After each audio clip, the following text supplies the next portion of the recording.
Welcome to As a Woman, Fertility Hormones and Beyond. I'm your host, Dr. Natalie Crawford, and I am a board-certified OBGYN and fertility physician, and also co-founder of Fora Fertility in Austin, Texas. Each week on this podcast, I discuss health and fertility and how they relate to your true self. Become a part of the community of collaboration that amplifies others as a woman. I hope you enjoy the episode.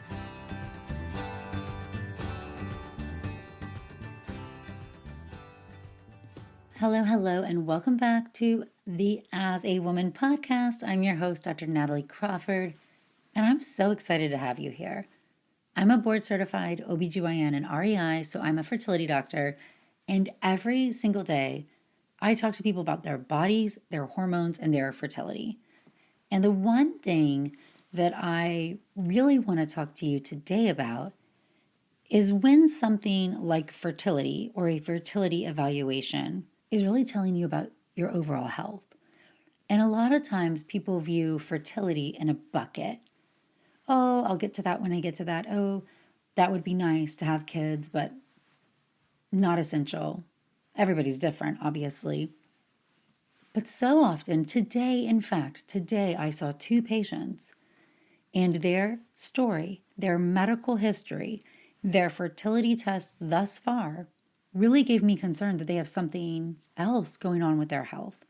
And so today is all about your tests and your fertility, your reproductive health, and understanding what that might reflect about your entire health. And y'all know this is my soapbox because so often people act like, oh yeah, fertility, periods, reproductive health, that's its own thing.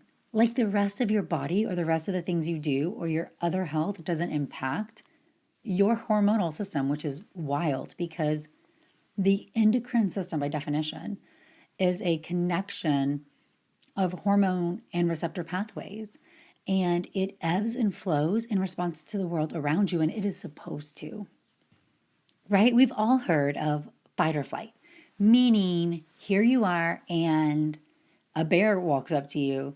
Suddenly, your entire body is going to shift. You are going to stop digesting food, redirect blood flow, go into your heart, go into your lungs, go into your muscles.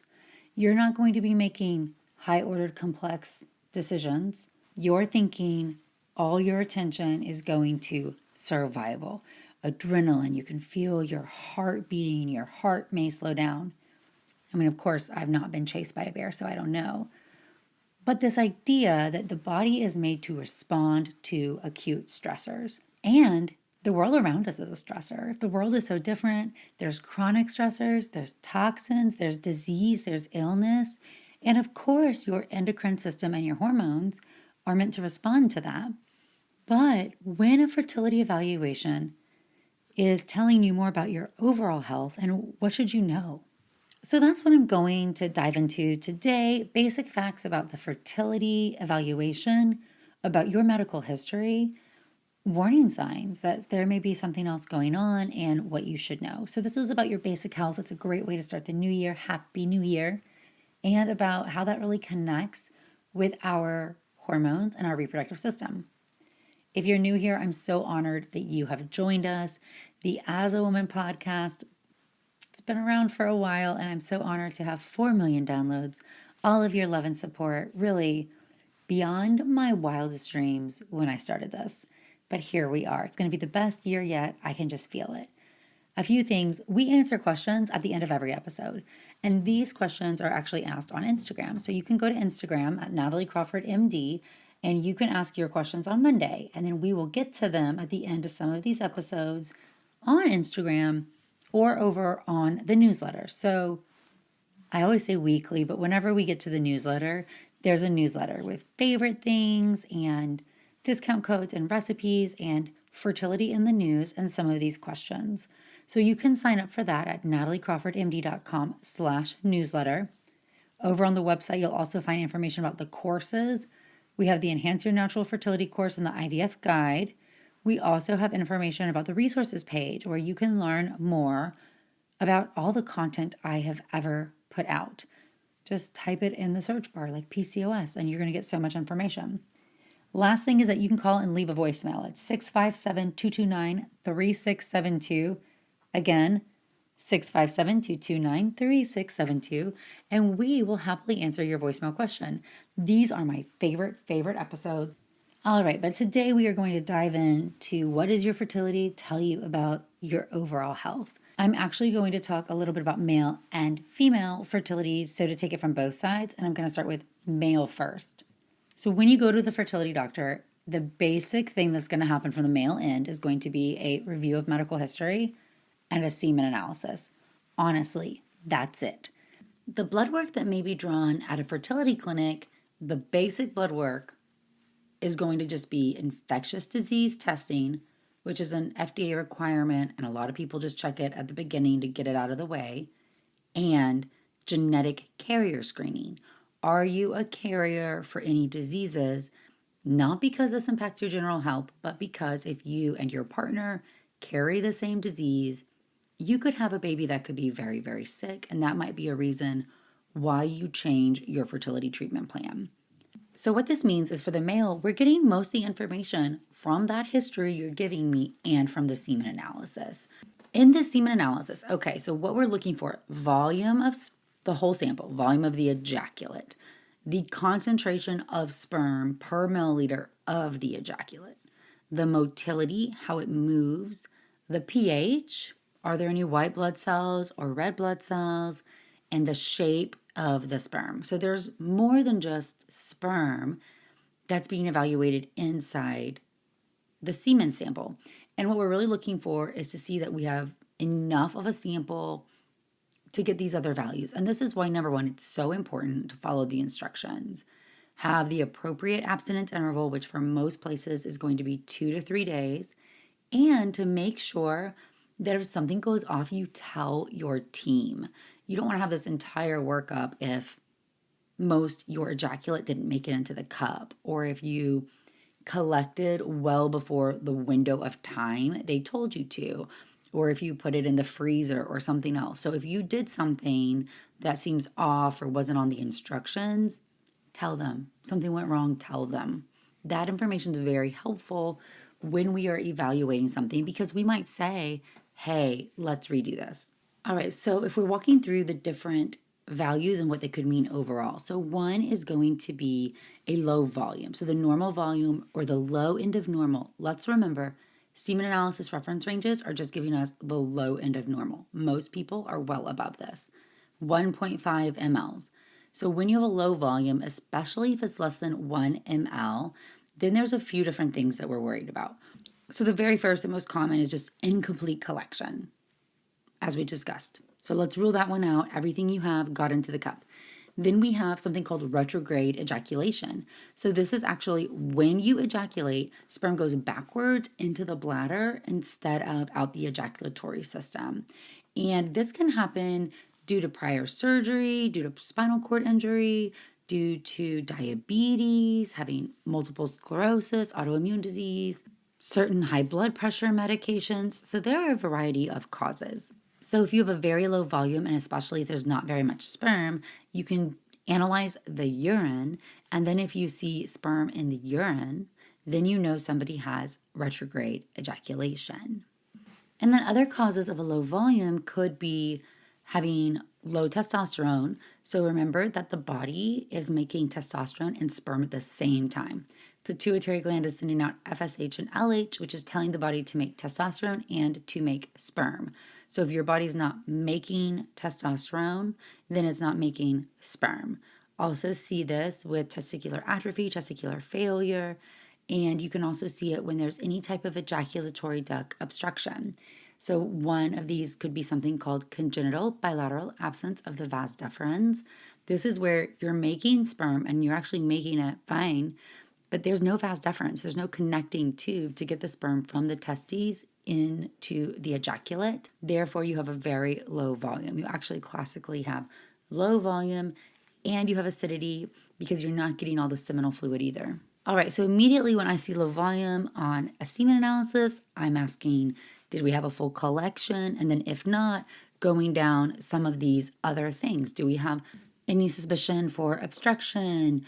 Do we have any concern for retrograde ejaculation? What about signs and symptoms of having low testosterone? So how is our energy, our sleep, our mood? Can we achieve or maintain an erection? Can we ejaculate? How's our libido? Those things can all be concerning if we might have low T. And remember, low T can come from either testicular, testes can be in failure, they can not make any sperm. They also can come from the brain. So the brain might not be sending out the signals to do so. And so this transitions over to low sperm count. So the concentration of sperm should be over 15 million per milliliter. And then when it starts to become low, this is in ranges of oligospermia or azoospermia if you have none. If you have the lower the sperm count, the more concerning we are. And so if you have a sperm count that's very low, you want to go and include an endocrine evaluation. So your total testosterone, your FSH, your LH, a prolactin, a thyroid. So we are trying to get to the bottom of why you have a low sperm count.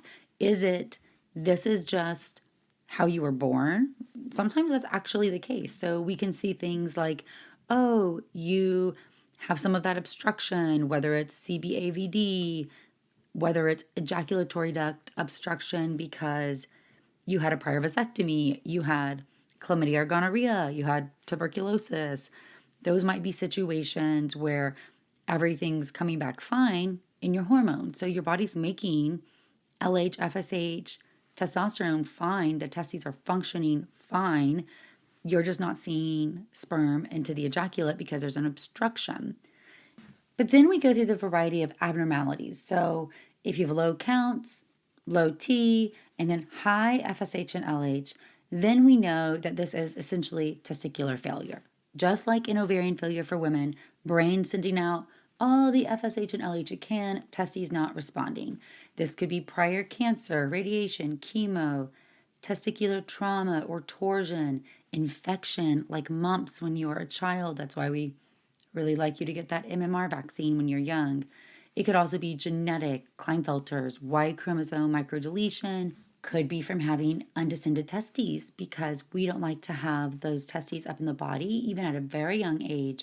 Those high temperatures can damage their structure. Then you have the opposite. We have a low sperm count, but you have low FSH or LH. Essentially, this is brain. The brain is not sending any of the signals to tell the testes to make sperm, just like hypo in women, meaning is there something in the brain? This makes us think pituitary issues, prolactin, thyroid. Do you have some tumor?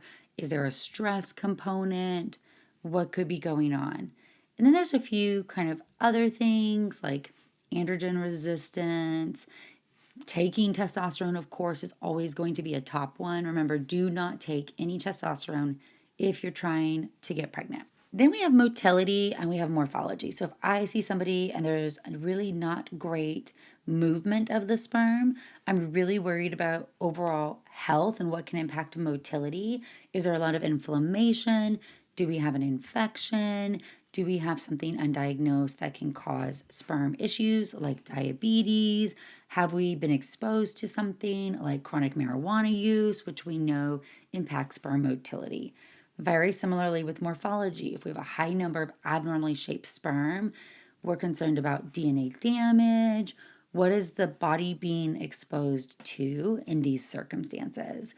So really do a big review of kind of our social history and what we're exposed to. And then we also have to think about things like obesity, how that impacts sperm function, which it does, because when you are overweight, your body has fat cells and fat cells have more estrogen. And essentially this tells the brain we don't need as much testosterone. So it doesn't send out the right signals to make sperm or to make testosterone. So this is why obesity alone can actually lead to low T, low libido, low sperm counts. And then also just saying your doctors need to know all the things you're taking. So medications that you might be taking for hair loss can actually make your sperm counts worse.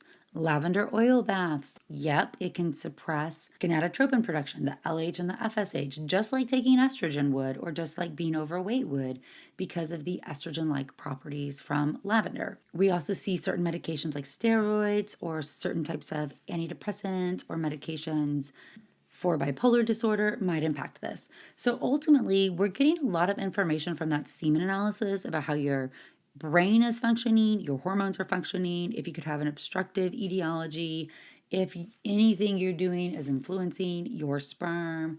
And that's just from the get-go. That's just from the semen analysis itself.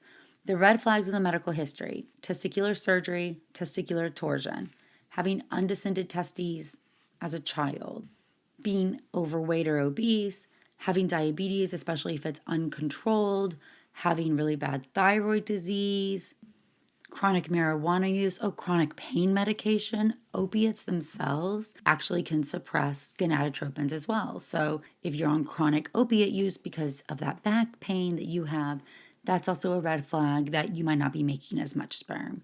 So careful attention to the history. Semen analysis is giving us a lot of information here. All right, if we switch gears over to women and what we're evaluating and what your fertility is telling you about your body. Your period is giving us so much information. So in men, we get this semen analysis, which is giving us a lot in addition to the history. But it's not as simple for women. Nothing is. But if we're looking at the menstrual cycle, remember that the menstrual cycle, having a period every month or at a regular cyclic interval, is a sign that your brain, ovaries, and uterus are all working in perfect harmony. I like to imagine you have all the eggs you're ever going to have in a vault inside your ovary. At the start of 1 month, a group of eggs all comes out of that vault. Each egg is in a follicle. Brain sends out follicle stimulating hormone, or FSH, and FSH is well named. It gets one of those follicles to grow. As that follicle grows, it makes estrogen, which gets the lining to grow, gets ready for a potential egg. When estrogen's high enough, you ovulate. After ovulation, that follicle turns into a corpus luteum, now makes progesterone at reliable pulsatile intervals in response to those LH pulses from the brain. That corpus luteum can live about 12 to 14 days. If you're not pregnant, it's then going to die. You will then get a period and the process starts over. So, number one, if you are not on hormonal contraceptive, we have to remember that hormonal contraception is not bad. It's not going to impact your long-term fertility. But none of the stuff I'm about to say applies because I don't get a real analysis of your period. So it's not a vital sign right now. Doesn't mean it wasn't in the past, doesn't mean it won't be in the future. It's just not right now. So if I go and I look at somebody who's not on hormonal contraception and ask about their period, what I should hear is that your period comes within a couple days of expected every single month. Meaning, even if you just take your phone and you put in your calendar app the day your period starts and you look, it should be at a pretty predictable interval.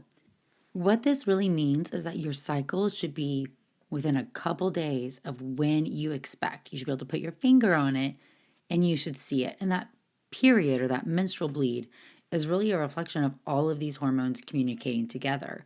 So it requires your brain sending out both FSH and LH at the appropriate times, because what happens? FSH stimulates that follicle to grow.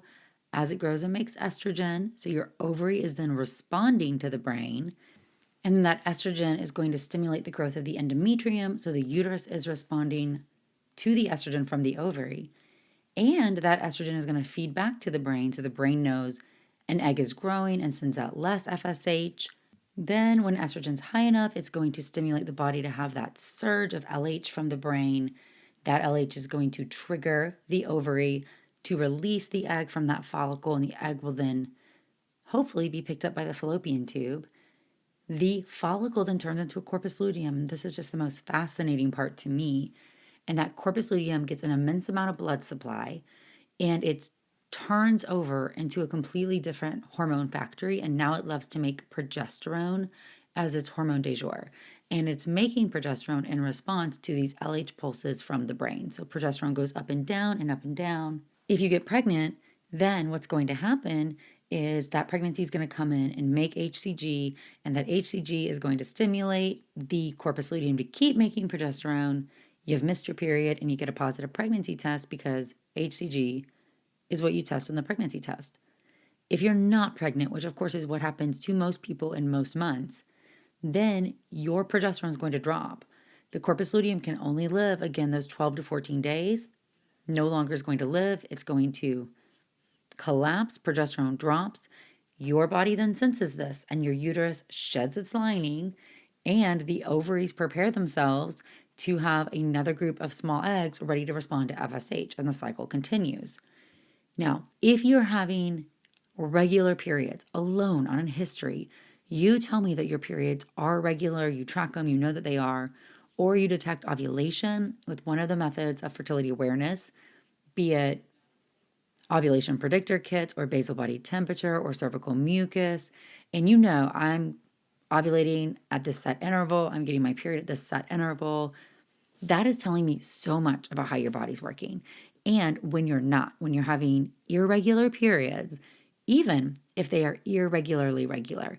And this is actually so much more common than we think. And this is why a lot of apps or phone-based trackers mispredict when your period is going to be or when you're ovulating.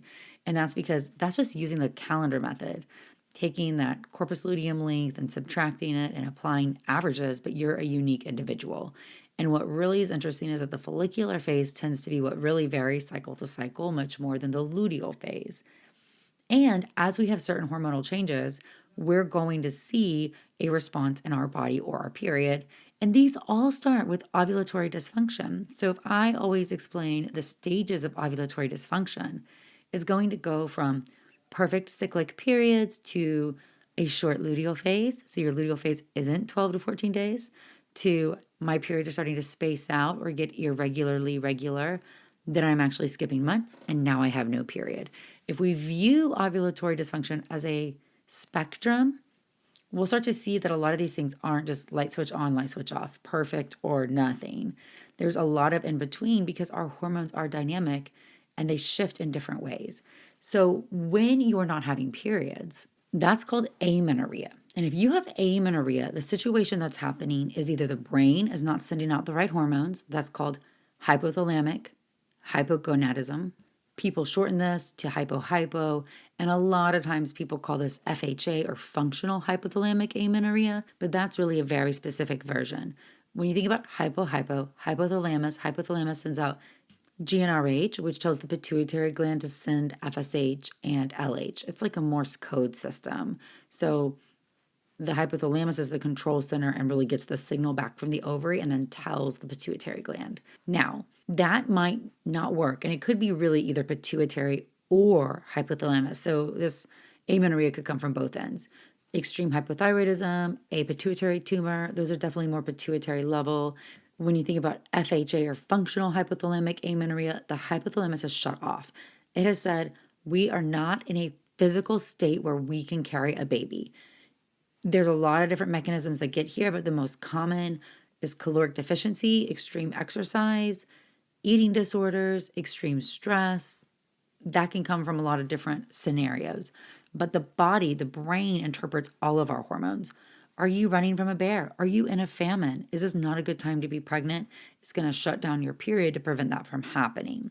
In those circumstances, brain is shut off. So the classic blood work here for hypo is FSH, LH, TSH, prolactin, and estradiol. So what you're checking when you have amenorrhea is, if this is hypo, my brain's not sending things out, then my FSH and LH should be low and my estrogen's low. Ovaries can't respond if there's nothing happening. If it's induced because of thyroid or prolactin abnormalities, that's what the TSH and the prolactin will detect as well. So just think about the brain cannot send out the hormones for a variety of reasons. Personally, I think there is also a version of hypothalamic dysfunction where you're not in amenorrhea, it's not shut off, but you're having some ovulatory issues or potentially luteal phase insufficiency because of some of these feedback mechanisms. This can be because of a lot of different things. It can be stress, it can be dieting, it can be obesity because fat cells make estrogen, telling the brain to not send out as much FSH or LH.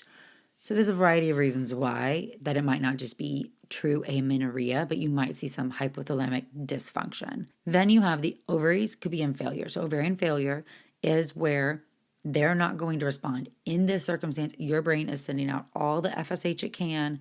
An FSH level over 40 is essentially diagnostic of this. Your brain's sending out super high FSH. Your ovaries have a low estrogen. They're not responding. They're not growing an egg. This is menopause, premature menopause, and it might be due to a genetic issue like Fragile X, or you might be a mosaic for Turner syndrome, have something abnormal in your chromosomes, so a karyotype should be checked. It also could be autoimmune, so we actually see premature ovarian failure and diminished ovarian reserve in patients who have autoimmune disease, just in general, and whether it's the chronic inflammation, the chronic illness, those antibodies also attacking the ovary, even though your primary disease is elsewhere. Autoimmune disease never impacts just one organ itself. There's a lot of overlap, and so that can be a cause. And this is where I might see somebody who says, oh, I have no periods and I'm not worried about it because I feel great or whatever. I run marathons, so I'm sure it's just because I work out so much. But then we go and check labs and we actually find out, no, you're an ovarian failure. In both of these scenarios, it doesn't really matter how you got here. If your estrogen is low, chronic hypoestrogenism is so bad for the female body. Your brain, your bones, your heart, it all needs estrogen. So whether it's because your ovaries can't make it or your brain's not telling your ovaries to, it does not matter. You need estrogen replaced for your health and your longevity. Longevity, y'all, to be able to live to the age that you should live, you need to be on estrogen. You don't need to be having these very long periods of time where you're so estrogen low. That's just not good for you. Now, in the same light, if you can get pregnant, it's going to depend. So, if you're an ovarian failure, for the most part, you're not going to get pregnant. The longer you've had no period, the longer it's gone on, the lower the likelihood it is. And you're looking at, you could carry a baby if you have a uterus, but that would be a donor egg or a donor embryo baby. And then we have, if your brain's just not sending out the hormones, well, we often can give you those hormones in injectable form, but it's very hard sometimes to get somebody to respond appropriately because you've lost the normal check and balance of the brain and the ovary. There's no feedback. And so you might over-respond and get these high order multiples. So a lot of times patients will need to progress on to actually IVF in order to be able to get pregnant. Now, you might also not have a period, and this could be either obstruction or damage. So scar tissue inside the uterus or having some type of blockage like a cervical stenosis. If you've never ever had a period, then you could have these different types of septums or an imperfect hymen. But in the world where you had a period and now you don't, if you had postpartum bleeding, you had a hemorrhage, it needed an emergency procedure, you got a blood transfusion, you had an infection, you had to have a D&C for a second trimester loss. Those are circumstances where hearing that information in your history combined with you're not having a period or you're having a very light period, the consistency is weirder, that's raising my flag. I'm concerned that the uterine integrity of the endometrium and the regeneration process has been damaged. So your period's telling me so much. Also, when it comes to your period and the bleed, and another cause of amenorrhea could be from prolonged inhibition of growth of the lining. So you've been preventing the lining from growing from chronic progesterone exposure. And this is either from continuous birth control pills, especially if you took them for a long time without a pill break, or a progesterone IUD, a progesterone implant, a progesterone shot like Depo-Provera. We'll take Depo-Provera as the one exception. One shot protects you from ovulating for 3 months, so it's birth control for 3 months. However, one shot can prevent you from ovulating for up to 18 months. So do not take Depo-Provera if you want to get pregnant in the next year and a half. The other methods, once you remove the progesterone, whether you take out the implant or you take out the IUD, it's gone. However, the longer you had that, the more denuded the endometrium is going to be, and it might take time for it to grow back. This is why I usually recommend that before you try to get pregnant or want to be pregnant, you take out your progesterone IUD 3 to 6 months ahead of time so you give your body back some time to get that period. It doesn't mean you're not ovulating because you might be ovulating, making the estrogen. The uterus receptors have just been downregulated so much, there's not enough lining to bleed. But we don't know. You also could have an ovulatory problem. And I've had a patient who was on continuous pills and had no period, stopped her pills, didn't have a period, then found out she was in almost ovarian failure, had extremely diminished ovarian reserve. And luckily, we found it very early. We were able to do IVF and get embryos. But the point is, I've also had a patient who stopped the pill and never got a period back, was in ovarian failure, ended up having a chromosome issue, and had to get pregnant with donor egg. So there's so many different scenarios here. And then when we go back to irregular or absent cycles, this could be thyroid or prolactin. This could also be PCOS. So we've got PCOS on the spectrum, and this is on the other end of the side versus being out of eggs. So in PCOS, what is happening is now you have so many eggs inside that ovary that when the brain sends out its normal signal, because FSH is normal in PCOS, the ovary gets the signal too diluted amongst all the follicles, and you don't get a reliable or predictive response to ovulation. You might not respond at all 1 month, you might the next. It can totally vary. And then the ovary starts really shifting gears and starts making testosterone, which leads to metabolic symptoms, insulin resistance, increased waist circumference, etc. In PCOS, the brain and the ovary communicate. There's just dysfunction because the signal is not strong enough. So this is a circumstance where oral medications can actually help you. So things like Clomid or Letrozole can help you get pregnant. They can help the brain send out a stronger signal of FSH and hopefully be enough to get you to ovulate, but not in everybody. And PCOS also has a big impact on your health. Those metabolic changes keep going in a spiral, and there's a lot of inflammation within the PCOS process. Female body doesn't really like to have that much testosterone, and that insulin resistance is inflammatory. So you have to break this cycle of inflammation in order to really feel your best. So the regularity is telling us a lot about how the hormones are functioning and how the uterus is responding. The bleeding is also telling us about what may be happening structurally. So certain things can also point to other signs. So if you tell me you have a lot of intermenstrual bleeding, so spotting or weird bleeding between those menstrual bleeds, I'm suddenly concerned. Do you have a polyp? Do you have a fibroid on the inside of your uterus? Is it always in the luteal phase? Do you have some luteal insufficiency? Is it implantation bleeding? You shouldn't have it every month. You're not going to have an implantation every month. So that's kind of interesting. Do you have a cervical polyp? Could you have precancerous lesions on your cervix? Is the bleeding actually post-coital or after intercourse? Because now I'm much more worried that it's cervical versus uterine. So in this question about how is your period, is it regular? How is your period pattern? Do you have spotting? That's telling me so much about what might be going on and how it relates to your general health. And so there's circumstances where you're going to come in to a fertility clinic and you might present because you're having a hard time getting pregnant. But some of the initial tests that we're doing are actually going to come back and tell us things that may impact your entire health. So this includes thorough medical history. If there's one thing I can ask of all of you, please stop skimping on the medical history questionnaire. Is it annoying? Sure. But I am calling all of you out who are just breezing through it because you're in a hurry or you don't think it matters. It's not your job to decide what matters. Your job at this moment is to give me all the data you can, as much detail, everything you can, so that I get all the potentially little clues that maybe you don't know are a big deal. And when you put the picture together, it starts to tell me a different story. So your medical history, your menstrual history, the medications you're taking, those are so important. Your family history. What about, are your periods painful? Because of course, we know painful periods, which is so subjective, and nobody ever really wants to call their periods painful, but that is a high likelihood of having endometriosis or adenomyosis or even uterine fibroids.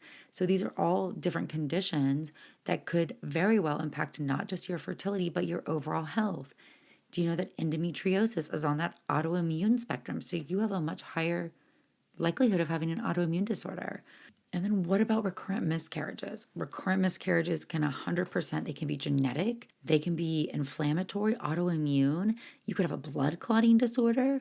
You might not be able to take birth control pills, or the combination of your clotting disorder and birth control and getting on that plane to go on your Europe vacation could result in a blood clot to your lungs that could be deadly or be very, very scary.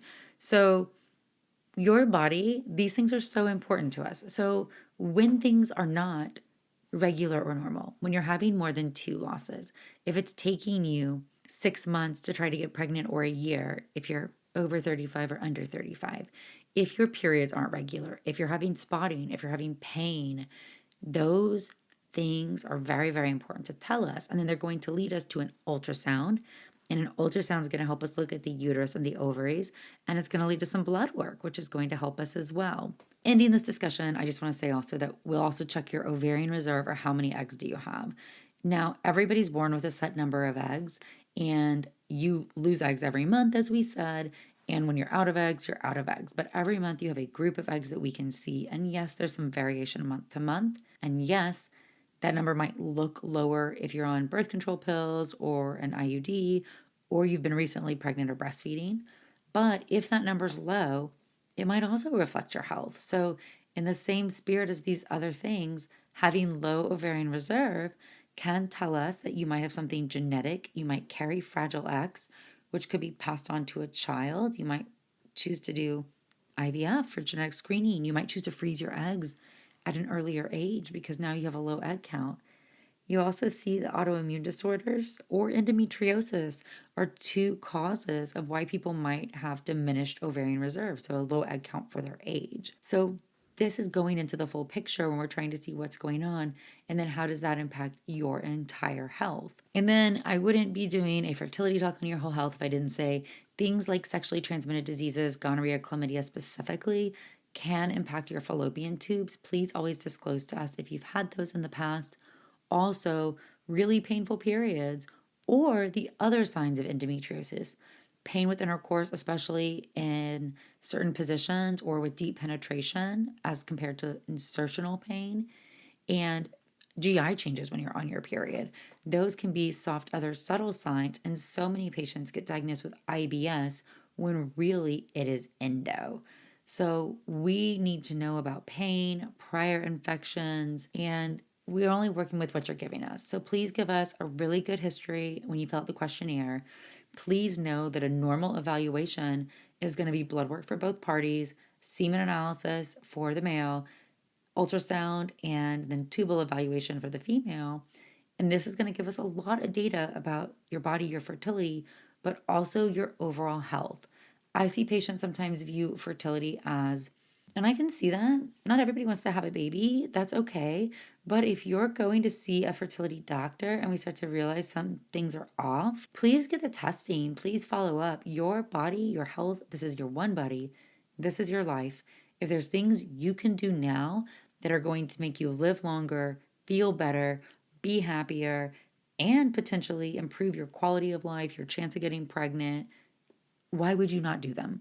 But you don't know what you don't know. You've got to follow through with the evaluation. And hopefully this episode gave you just a little bit of insight into how our body functions and how a fertility evaluation can tell us a lot about your general health. All right. Well, usually we do a weekly Q&A. I'm going to omit it from this episode because of how long it is. But that Q&A you can submit on Instagram at nataliecrawfordmd, and we will answer some of those questions here on the podcast, and we'll answer them in the newsletter and over on Instagram at nataliecrawfordmd. You can also check out the YouTube videos for more short little bits of information. Thank you, friends.